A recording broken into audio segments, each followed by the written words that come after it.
Imagine estar prestes a enfrentar a maior batalha da sua vida. A vitória parece ao seu alcance, a terra prometida está bem ali, do outro lado do rio. Seus inimigos, poderosos e temidos, aguardam atrás de muralhas impenetráveis. O que você faria? Treinaria mais? Melhoraria suas armas? Ou, em vez disso, receberia uma ordem de parar tudo, se tornar vulnerável e realizar um ritual doloroso que te deixaria incapaz de lutar por dias? Parece loucura, não é? Mas foi exatamente isso que aconteceu com Josué e o povo de Israel, a poucos passos da lendária cidade de Jericó. E essa história, registrada em Josué capítulo 5, revela um segredo profundo sobre as vitórias que Deus planeja para nós. Se você busca compreender as complexidades da fé, desvendar mensagens ocultas nas Escrituras e aplicar sabedoria antiga aos desafios da vida moderna, você encontrou o lugar certo. No canal Entenda a Palavra, mergulhamos fundo em passagens como essa, revelando sua beleza, seu contexto histórico e sua poderosa aplicação prática para você, hoje. Porque entender a palavra não é apenas acumular conhecimento, é transformar a vida. Se essa jornada de descoberta ressoa com você, se a curiosidade de desvendar segredos milenares te chama, então peço que se junte à nossa comunidade. Inscreva-se agora, ative o sino para não perder nenhum dos nossos vídeos que vem por aí. Deixe seu like neste conteúdo se ele começar a tocar seu coração e compartilhe com alguém que também precisa entender essa palavra. A cena que descrevemos não é de ficção. É o cenário real de um povo que passou 40 anos vagando pelo deserto, testando sua fé e sua paciência. 40 anos de uma vida nômade, com a promessa de uma terra fluindo leite e mel sempre à frente, mas nunca totalmente alcançada. Aqueles que saíram do Egito como escravos já haviam morrido no deserto, uma geração inteira que duvidou e murmurou, que não creu na promessa. Agora uma nova geração se erguia, nascida no deserto, livre dos grilhões da escravidão, mas carregando as marcas de uma jornada árdua e cheia de perigos. Eles haviam acabado de testemunhar o impossível. Dias antes, viram as águas do Rio Jordão se abrirem, assim como o Mar Vermelho se abriu para seus pais décadas antes. Caminharam em terra seca, milhões de pessoas atravessando o que parecia uma barreira intransponível. Uma travessia que marcou o fim de uma era e o início de outra, concretizando a entrada na Terra Prometida. A travessia do Jordão não foi apenas um evento físico, foi um portal espiritual. Sinalizava que o tempo de peregrinação havia chegado ao fim. Sinalizava que a provisão miraculosa do maná que o sustentou por 4 décadas em breve cessaria. Sinalizava que as promessas de Deus estavam se cumprindo e que a jornada de seus pais, com todas as suas dores e esperanças, culminaria agora, com eles. Imagine o frisson no acampamento israelita. Eles estavam em Gilgal, um lugar estratégico, com Jericó à vista. Jericó, um nome que ecoava temor e respeito. Uma das cidades mais antigas do mundo, fortificada com muralhas duplas, aparentemente inexpugnáveis, uma verdadeira fortaleza. Os batedores certamente já haviam voltado, trazendo relatos detalhados da sua imponência e da reputação de seus guerreiros. O povo de Jericó, por sua vez, estava petrificado de medo. A fama do Deus de Israel já havia chegado aos seus ouvidos. Eles sabiam o que havia acontecido no Egito, sabiam do Mar Vermelho e agora, do Jordão. Seus corações estavam derretidos de pavor. Era um momento perfeito para um ataque surpresa, para aproveitar o pânico dos inimigos. A adrenalina deveria estar correndo nas veias de cada soldado, cada homem israelita. A vitória parecia tão próxima, tão palpável. Era a hora de pegarem suas espadas, escudos e lanças e marchar rumo à glória. Mas foi nesse exato momento, com a nação à beira de uma conquista épica, que Deus deu uma ordem. Uma ordem que para qualquer estrategista militar soaria como suicídio. Uma ordem que desafiava toda a lógica humana, toda a urgência do momento. Josué, o líder escolhido para suceder Moisés, o homem que havia demonstrado coragem e fidelidade em inúmeras ocasiões, recebeu a palavra do Senhor. E a palavra não era preparem-se para a batalha, não era aprimorem suas táticas de guerra. A ordem foi: faça de novo facas de pedra e circuncide os filhos de Israel pela segunda vez. Pense na magnitude disso. Uma geração inteira de homens, muitos deles nascidos no deserto, não havia sido circuncidada. A circuncisão era o sinal da aliança de Deus com Abraão, um pacto eterno, uma marca na carne que distinguia o povo escolhido.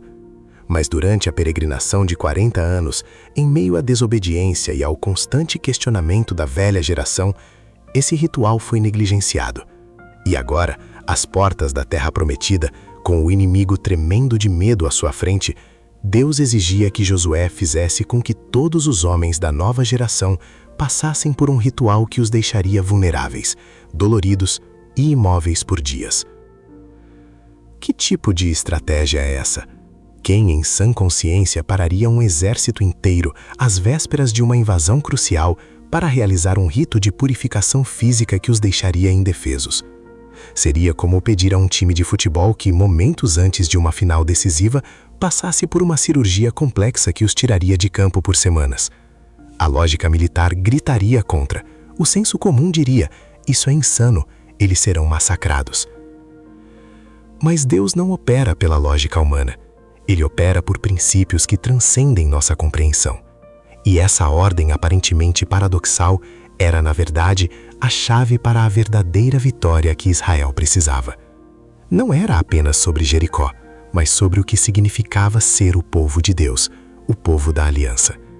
O que você faria se estivesse no lugar de Josué? Questionaria a ordem? Buscaria uma alternativa? Ou obedeceria a uma voz que, embora misteriosa, sempre se provou fiel? A resposta de Josué nos ensina uma lição inestimável sobre a fé e a obediência. Josué, sem hesitar, obedeceu. O texto bíblico é lacônico, mas a implicação é monumental. Ele fez facas de pedra, um material rústico e antigo, talvez remetendo à simplicidade e à seriedade daquele tempo primordial da aliança. E circuncidou os filhos de Israel, no que ficou conhecido como o Monte Aralotes. Aralotes, que muitos estudiosos interpretam como colinas de prepúcios, um nome que evoca a intensidade e a concretude daquele momento. Pense na cena: milhares de homens voluntariamente submetendo-se a um procedimento doloroso, não por obrigação militar, mas por obediência espiritual. A dor física era real, a vulnerabilidade inegável. Por dias eles estariam incapacitados para a batalha. Imaginem o que isso significava para a moral do exército, para a sua capacidade de defesa. Era um ato de fé cega, de confiança absoluta no Deus que ordenava. Não havia guarda, não havia tática de defesa para esses homens convalescentes. Eles estavam à mercê de seus inimigos se Jericó decidisse atacar. Mas Deus havia garantido que o medo já havia tomado conta de Jericó. E o medo deles era tão grande que sequer consideraram a oportunidade de atacar Israel em seu momento de fragilidade. Esse é o poder da intervenção divina, de preparar o terreno de formas que jamais poderíamos prever. O local onde isso aconteceu, Gilgal, se tornou um marco. O próprio nome Gilgal tem um significado profundo, derivado do verbo hebraico galal, que significa rolar. É ali que Deus declara, no versículo 9 de Josué 5. Hoje removi de vocês a humilhação do Egito, a vergonha do Egito, a vergonha da escravidão, mas também a vergonha de uma geração que havia morrido no deserto por causa de sua incredulidade e desobediência, por sua falha em manter a aliança. A circuncisão de Gilgal não era apenas um rito físico, era uma purificação espiritual, um reinício. Era Deus removendo o peso de um passado de cativeiro e incredulidade, para que eles pudessem entrar na Terra Prometida como um povo verdadeiramente livre e consagrado. Era o ato final de desapego do antigo e a total aceitação do novo. E não foi só isso. Logo após a circuncisão e a recuperação dos homens, Israel celebrou a Páscoa em Gilgal. É uma curiosidade fascinante que a Páscoa, a festa que comemora a libertação da escravidão no Egito, havia sido celebrada apenas uma vez no deserto. 40 anos sem a principal festa que reafirmava a identidade do povo de Deus como libertos. E agora, na Terra Prometida, antes de conquistar uma única cidade, eles renovam essa celebração fundamental. Era um retorno às origens, uma reafirmação da sua identidade como povo da aliança, salvo e redimido por Deus. Celebrar a Páscoa ali em Gilgal era dizer: nós lembramos de onde viemos, do que Deus fez por nós, e renovamos nossa fé em suas promessas, agora que a estamos vivendo. E nesse mesmo período, algo mais aconteceu, algo que marcava definitivamente o fim de uma era e o começo de outra. No dia seguinte à Páscoa, comeram do produto da terra, pães ázimos e grãos tostados, naquele mesmo dia. E no dia seguinte, quando comeram do produto da terra, o maná cessou. E os filhos de Israel não tiveram mais maná, mas naquele ano comeram do fruto da terra de Canaã.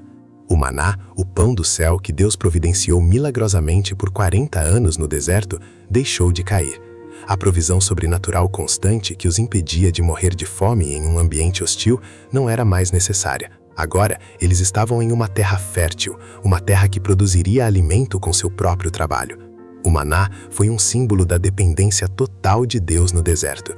Seu fim em Gilgal simbolizava a transição para uma nova fase de sua jornada, uma fase de responsabilidade, de trabalho e de confiança em Deus de uma maneira diferente, mais madura. Não mais como crianças no deserto, alimentadas diariamente sem esforço, mas como adultos que plantariam e colheriam, que fariam sua parte na terra que Deus lhes estava dando. Era o fim da dieta de bebê espiritual e o começo da comida sólida da fé. Eles não eram mais peregrinos, eram conquistadores. Tudo isso, meus caros, antes mesmo de se aproximarem das muralhas de Jericó. Pensem na sequência. Primeiro, a obediência radical da circuncisão, a remoção da carne, a purificação de um povo marcado pelo pecado do deserto.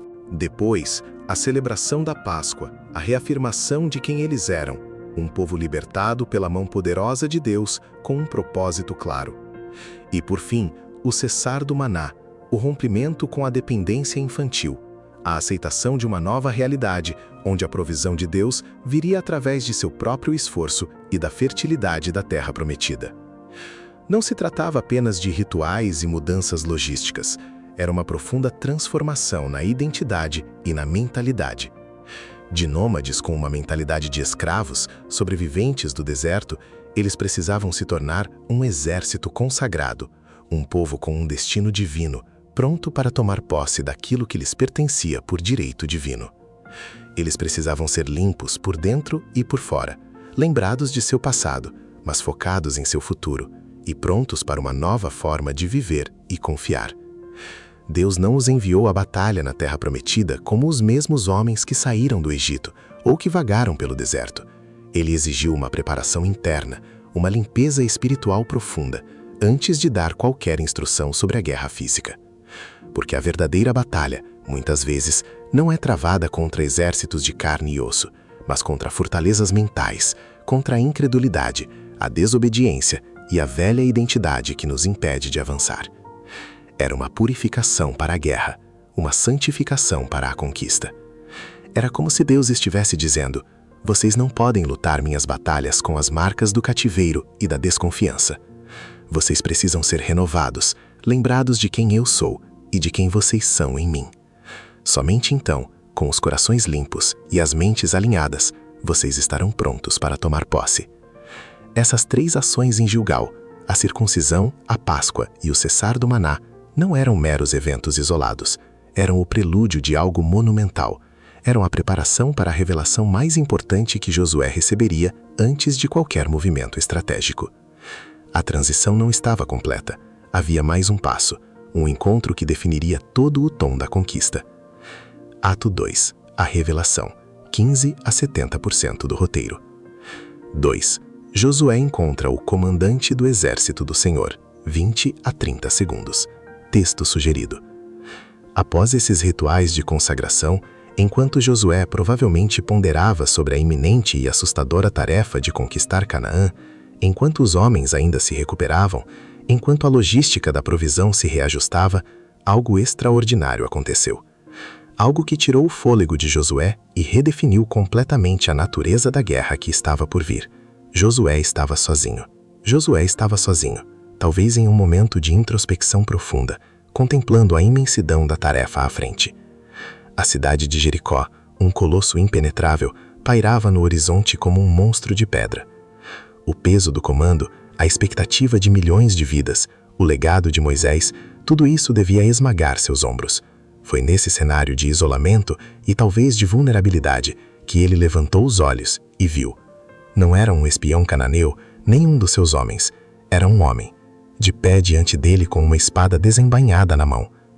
A visão por si só já seria inquietante, mas a aura, a presença, a autoridade que emanava dessa figura era diferente. Josué, um homem de guerra, um líder endurecido por décadas no deserto, não hesitou. Ele não questionou a presença, mas a lealdade. És tu por nós ou por nossos inimigos? A pergunta, direta e urgente, ecoava a tensão do momento, a linha tênue entre a vida e a morte, entre a vitória e a derrota. Era uma pergunta pragmática de um comandante que precisava saber de que lado estava aquele guerreiro enigmático.